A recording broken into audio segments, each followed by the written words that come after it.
ये आकाशवाणी गोरखपुर है। अब रवा सुबह शिवानी अरोरा से समाचार सुनी। मुख्यमंत्री योगी आदित्यनाथ गोरखपुर दौरा के तो सरकार ने कई को जन कल्याणकारी और सामाजिक कार्यक्रम में हिस्सा ले मदन मोहन मालवीय प्रौद्योगिकी परिसर में वृहद रोजगार मेला के संबोधित करत मुख्यमंत्री कहले कि प्रदेश में फरवरी 2023 में भइल ग्लोबल इन्वेस्टर्स समिट में 40 लाख करोड़ रुपया के निवेश प्रस्ताव मिलल हवे। एकरे मदद से 1 करोड़ 10 लाख नौजवानन के रोजगार और नौकरी मिली सकी। मुख्यमंत्री मेला के दौरान नया चुनल गयल अभ्यर्थिन के नियुक्ति पत्रों बटिले। उहाँ के कहले कि प्रधानमंत्री नरेंद्र मोदी के विजन के हिसाब से पछिला कछु बरिस के कोशिश से उत्तर प्रदेश के लोगन का पैसा एहवे खर्चा हो रहल हौ।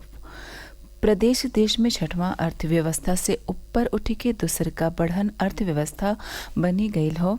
मुख्यमंत्री नया शिक्षा नीति का सराहना करत कहले कि ऐसे बेरोजगारी का उन्मूलनो हो सकी। वहाँ के प्रदेश में बेरोजगारी के मुद्दा पर कहले कि एकर दर 19% से घटी के खाली 2% रही गईल हो। कार्यक्रम के व्यावसायिक शिक्षा कौशल विकास और उद्यमशीलता विभाग का राज्य मंत्री स्वतंत्र प्रभार कपिल देव अग्रवाल और गोरखपुर का सांसद रवि किष्णो संबोधित कैले। इससे पहले मुख्यमंत्री गोरखनाथ मंदिर परिसर में जनता दर्शन कार्यक्रम के दौरान फरियादिन से मुलाकाती कैले। लोगिन का फरियाद सुनने के बाद वहाँ के अधिकारियन के निर्देश दिले कि हर आदमी के समस्या का निस्तारण समय से और पारदर्शी तरीका से कैल जाए के चाहिए। लखीमपुर खीरी जिला के छाउच एलआरपी और राजापुर क्रॉसिंग पर 300 करोड़ रुपया के निवेश से बनल फ्लाईओवर का सड़क परिवहन और राजमार्ग मंत्री नितिन गडकरी आज वर्चुअल लोकार्पण कैले। यह फ्लाईओवर बनी गयले से छाउच और एलआरपी चौराहा पर लागे वाला भीषण जाम से निजात मिली।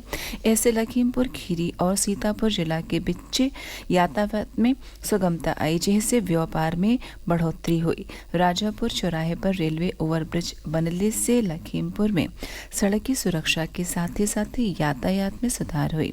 यह मौका पर केंद्रीय गृह राज्य मंत्री अजय मिश्र टेनी जिला में 240 करोड़ रुपया के 3 गो नया परियोजना का घोषणा कैले।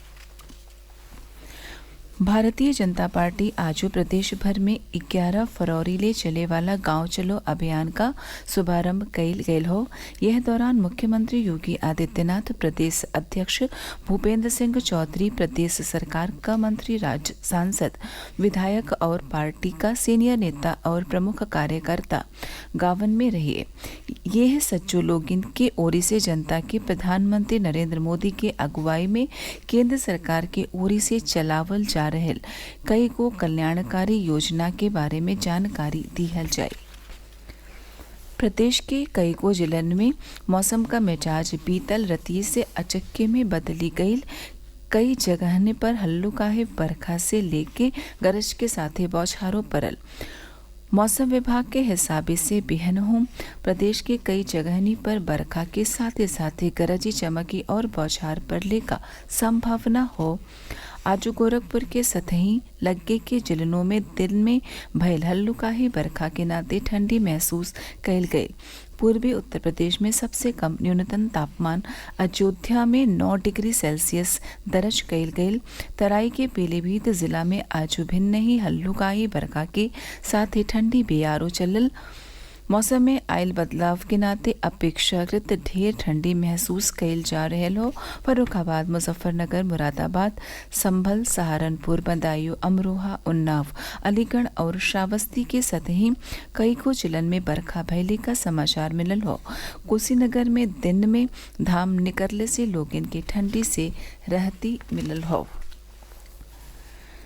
प्रयागराज जिला के हंडिया थाना इलाका के रसार राष्ट्रीय राजमार्ग पर एको ट्रक और कार के आमने सामने भइल टक्कर में कार सवार 3 लोगन का अही जुगवे मौती हो गई। दुर्घटना में घाही एगो अवरियो कार सवार के इलाज बदे अस्पताल में भर्ती करावल गयल हो।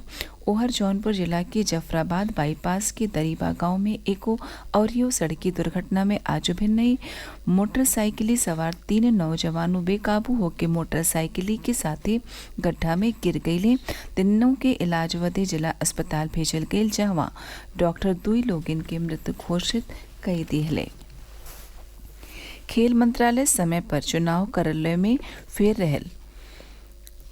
रहल और दिशा निर्देश का पालन न कैले के नाते भारतीय पैरालंपिक समिति के तत्काल प्रभाव से मुअत्तल कई दिले हवे। मंत्रालय कहले हवे कि नया समिति का गठन बदे बेंगलुरु में 28 फरवरी के चुनाव करावल जाई। आज विश्व कैंसर दिवस मनावल जा रहल हो। एकर उद्देश्य शिक्षा और जागरूकता बढ़ा के हर साली करोड़ों लोगन के मौत से बचाल हो। अमरोहा जिला में यह मौका पर स्वास्थ्य विभाग की ओर से गोष्ठी का आयोजन कइल गइल। समाचार पूरा भइल। नमस्कार।